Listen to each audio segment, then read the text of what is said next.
تو حضرت ابو درداء رضی اللہ تعالیٰ عنہ آپ فرمانے لگے کہ میں نے اپنے محبوب کریم علیہ الصلوۃ والسلام کی زبان سے یہ الفاظ سنے تھے. آقا کریم جانے جانا صلی اللہ تعالیٰ علیہ وسلم نے ارشاد فرمایا تھا کہ بندہ اپنے رب کے سب سے زیادہ قریب حالت سجدہ میں ہوتا ہے. جب بندہ سجدے کی حالت میں ہوتا ہے تو وہ اپنے رب کے سب سے زیادہ قریب ہوتا ہے. جب بندہ اپنا سر جو بلند تھا اسے جھکا کے زمین پہ رکھ دیتا ہے تو وہ اپنا سر زمین پہ نہیں رکھتا بلکہ وہ اپنا سر اپنے رب کے قریب لے جاتا ہے. اپنا سر اپنے رب کے قریب لے جاتا ہے. یہی وجہ ہے کہ نبی کریم صلی اللہ تعالیٰ علیہ وسلم نے ارشاد فرمایا تھا کہ زیادہ جو دعائیں قبول ہوتی ہیں وہ حالت سجدہ میں کی گئی دعائیں ہوتی ہیں. سجدے میں جو دعائیں کی جاتی ہیں اللہ تبارک و تعالیٰ زیادہ قبول فرماتا ہے.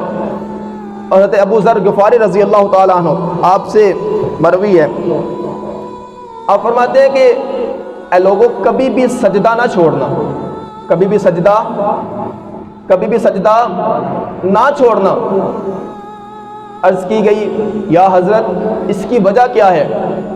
آپ فرمانے لگے کہ میں نے نبی کریم علیہ الصلوۃ والسلام کی زبانی یہ الفاظ سنے ہیں. آقا کریم جانے جانا صلی اللہ تعالی علیہ وسلم ارشاد فرماتے ہیں کہ جب بندہ ایک سجدہ کرتا ہے، جب بندہ ایک سجدہ کرتا ہے تو اس سجدے کی برکت سے اللہ تبارک و تعالیٰ اس کا گناہ معاف فرما دیتا ہے. اور بات یہاں ختم نہیں ہوئی، فرمایا گناہ بھی معاف کرتا ہے، نیکیاں بھی لکھتا ہے. اور پھر بات یہاں ختم نہیں ہوئی، فرمایا کہ اگر بندہ ایک سجدہ کرے اللہ تبارک و تعالیٰ اس کے گناہ بھی معاف فرماتا ہے، اس کے نامہ اعمال میں نیکیاں بھی درج کی جاتی ہیں اور اللہ تبارک و تعالیٰ اس کے درجات بھی بلند فرماتا ہے. یہ ایک سجدہ جسے تم گراں سمجھتے ہو 1000 سجدوں سے دیتا ہے آدمی کو نجات. صاحبو، ہماری زندگیاں پرسکون تبھی ہوں گی جب ہم احکامات خداوندی اور ارشادات نبی کریم صلی اللہ تعالی علیہ وسلم پر عمل کرتے ہوئے اپنی زندگیوں کو سجدوں سے مزین کر لیں گے.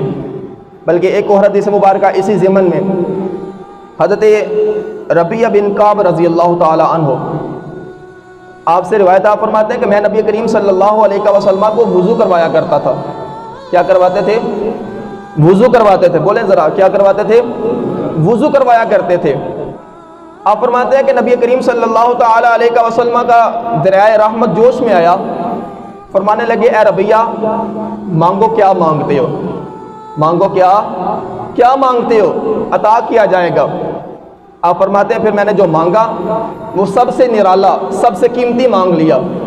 آپ فرماتے ہیں میں نے نبی کریم صلی اللہ تعالی علیہ وسلم کی بارگاہ میں عرض کی یا رسول اللہ صلی اللہ علیہ وسلم، میں جنت میں وہ مکان چاہتا ہوں جس کی دیواریں آپ کے مکان کے ساتھ ملی ہوں. اگر ہم پنجابی میں کہیں تو کہتے ہیں سانیاں کندھا والا مکان لینا ہے. وہ مکان جنت میں وہ مکان لینا ہے جس کی دیواریں آپ کے مکان کے ساتھ ملی ہوں. نبی کریم صلی اللہ تعالی علیہ وسلم نے ارشاد فرمایا اے ربیعہ کیا یاد کرو گے؟ جاؤ دیا. وہ اعلیٰ حضرت نے فرمایا تھا نا، کون دیتا ہے دینے کو منہ چاہیے. کون دیتا ہے دینے کو منہ چاہیے، دینے والا ہے سچا ہمارا نبی. بولے سارے، دینے والا ہے سچا ہمارا نبی، دینے والا ہے سچا ہمارا نبی. فرمایا ربیعہ جاؤ، جو مانگا دے دیا، لیکن یاد رکھنا دنیا میں سجدے زیادہ کر کے آنا، دنیا میں سجدے زیادہ کر کے آنا.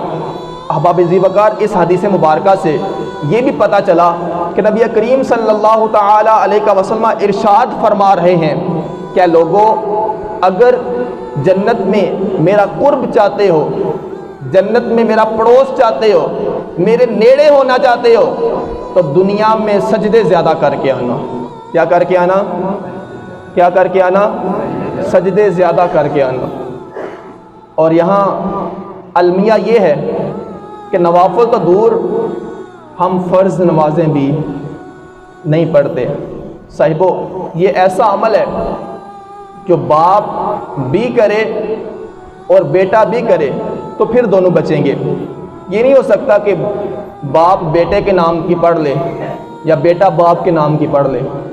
اور اس فرض کی حساسیت اس قدر ہے، فرمایا جاتا ہے کہ اگر تم بیمار ہو، تم کھڑے نہیں ہو سکتے، تو نماز بیٹھ کر پڑھ لو، نماز بیٹھ کے پڑھ لو. اور اگر اتنی بھی طاقت نہیں کہ بیٹھ سکو، فرمایا نماز لیٹ کے پڑھ لو. فرمایا کہ اگر اتنی بھی طاقت نہیں کہ لیٹ کے پڑھو، پھر فرمایا کہ اشارے سے پڑھ لو. یہاں تک فرمایا گیا ہے کہ اگر تیرے جسم میں اتنی طاقت موجود ہے کہ تو اپنی آنکھ کی پلکیں ہلا سکتا ہے تو تجھ پہ نماز فرض ہے. صرف اتنی طاقت باقی ہے، اور کچھ نہیں کر سکتا، اپنی آنکھوں کی پلکیں ہلا سکتا ہے، فرمایا تب بھی تجھ پہ نماز فرض ہے. صاحبو، اگر ہم اپنے آپ کے اندر اپنی طرف محاسبہ اپنا کریں تو کیا ہم رب کریم کے سامنے حاضر ہونے کے قابل ہیں؟ اگر تو آپ نیک انسان ہیں، نمازیں پڑھتے ہیں، کبھی قضا نہیں ہوئی، تو میری طرف سے آپ کو مبارک ہے. اور اگر آپ بھی میری جیسے ہی ہیں تو صاحبو ہمیں سوچنا پڑے گا، ہمیں عمل کرنا پڑے گا. اگر ہم چاہتے ہیں کہ بچ جائیں تو عمل کرنا پڑے گا، اس سجدے سے اپنی زندگیوں کو مزین کرنا پڑے گا، تب جا کے ہماری نجات ہوگی.